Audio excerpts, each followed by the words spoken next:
How do you deal with feelings of inadequacy in friendships? That is a loaded question. Because have I ever felt inadequate in my friendships? Maybe. Um, yeah, I think I have. I think everyone at some point you've felt like you failed or you're not enough, you're not good enough as a friend. But how I dealt with those feelings was being honest with the particular friend in question and sharing that, that insecurity with them, but not accusing them, because there's also this thing where you're like, oh, I feel, this feeling and it's because of you. Holla, no, actually, that's on you. Your insecurity is on you and you alone. But I think that just talking to your friends it solves a lot of problems. Like, it stops your friends feeling like they can't trust you. They cannot like handle you when you are sad or feeling negative. Because I think that's when you start to realize maybe some friends, if you can't find yourself being able to tell your friends, then it probably means like your particular friendships are questionable, or they are the type of friends which you just party with, but there's no deeper connection. And I feel like you're missing out if you don't have friends you can be deep with.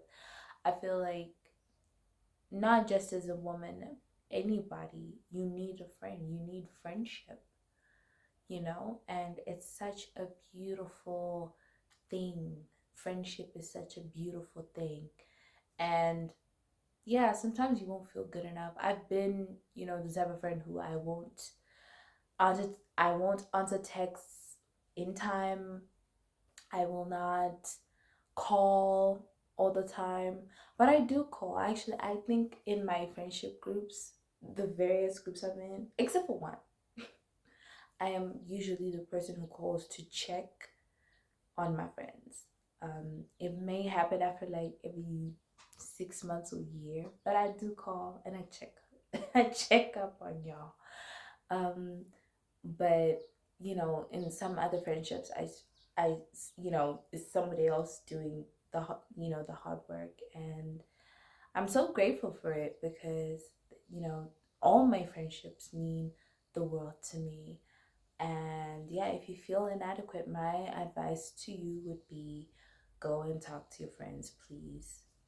Please go and talk to your friends. There is nothing that will stop your friends from empathizing with you, from trying to help you, from them just understanding how you feel. Sometimes it's not about them making room for you, sometimes it's just them having to listen um, to you and you to them, because you might be feeling inadequate and they are feeling inadequate too, or they've actually noticed that you are actually a bad friend and it's time to improve. However, welcome to another episode on a Not So Cute podcast. I'm your host, Tiny-Winnet, and today we're going to be talking about friendship. We are going to be talking about friendship. I wrote down my notes and now I can't find them.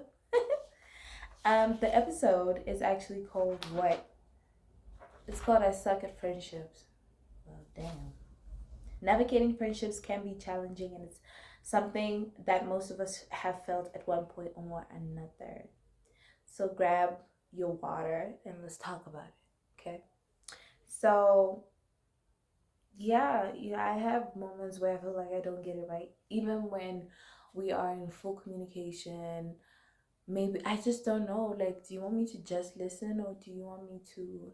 And that's on me. Like, I am willing to say it's on me. But communicate openly. Like I said with the question, just communicate openly. Be honest with your friends. Be vulnerable. Be real. Be yourself with your friends. They are your tribe and they cannot support you when you show up as a different version of you. Give yourself fully to your friends and let them support you. Let them love up on you, girl, boy, man. Let your friends love up on you. The second one is be present, make the effort, show up for your friends. It's in the small things, y'all. Picking your friends up at the airport, dropping your friends off at the airport, showing up on their birthday, um, showing up when they win, showing up for them when they're sad, making sure they eat. Just knowing their patterns, their behavior. Be there, be present. Like as you get to be an adult, especially a young adult, you are now transitioning from always being with your friends and always being available to your friends to transitioning to life. Life does not allow you to do that. You've got to go to work. You can't maybe catch up as much as you used to. Some of your friends are getting married. Some of your friends are becoming parents. The dynamics have changed, but that doesn't stop you from showing up. Show up. Be present. Be present in the way that resonates with them. That means asking them how they want you to show up. Sometimes we feel like the way that we're showing up is enough. Sometimes you have to actually ask your friends, like, look, girl, how do you want me to show up in your life? Because sometimes we're doing it wrong, thinking, oh, I am the bestest friend ever, and you are getting it wrong. That's sad. The third thing is practice empathy. Understand your friend's point of view. This goes without question. This is part of communication. Be empathetic. I'm not talking about removing your shoes and walking them out in their shoes if you cannot understand the kind of pain that they're in, that's okay. Sometimes you just have to listen. You have to just be there and make room for them to talk about their pain or their happiness or whatever it is. Be empathetic, okay? Be understanding of your friend's point of view. The next one is set boundaries. In the middle of trying to be the best friend that you can be, sometimes you start giving yourself so much so that you no longer show up for you, right? So when I was listening to Michael Todd, Pastor Michael Todd, I know there's controversy that surrounds him, but I liked his teaching when he was talking about relationship goals, and he was talking about it was um what being okay with being single. I don't remember the name of the podcast, but it was in this relationship goals series, the original one, not the new one, the original one, where he said the relationship is with the vertical relationship. That's the first one that you look at with you and God, and then the relationship with yourself. And then once you have that relationship with yourself, you are able to pour into your friends, into your family, into your community. Show up for yourself. Set boundaries. If you're feeling like, look, I cannot give you this money because you know your friend is a scammer, do not be afraid to communicate this boundary with your friend. I know you want to be a good friend, but boundaries are okay. I'm not saying being a meanie, right? But be the person who sets boundaries for themselves and for their friends, okay? Then the last one, make time for your friends. It is so easy. Like I said, the schedules are busy, but make time for your friends. Schedule the calls, schedule the meetups.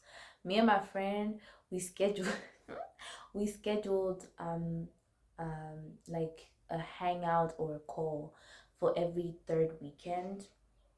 We haven't done it. I don't know. We're not showing up.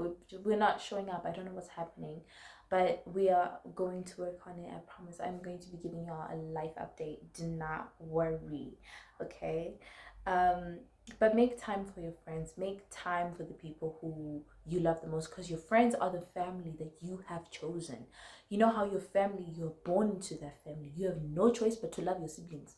But your friends, these are the people that you have chosen as your tribe. So make time for them and love up on them the way that they deserve, and let them love you in the way that you deserve. So I really hope that you had fun on this episode. I hope you found it encouraging and motivating and insightful. And remember, your friendships are super important. I will see you in the next video.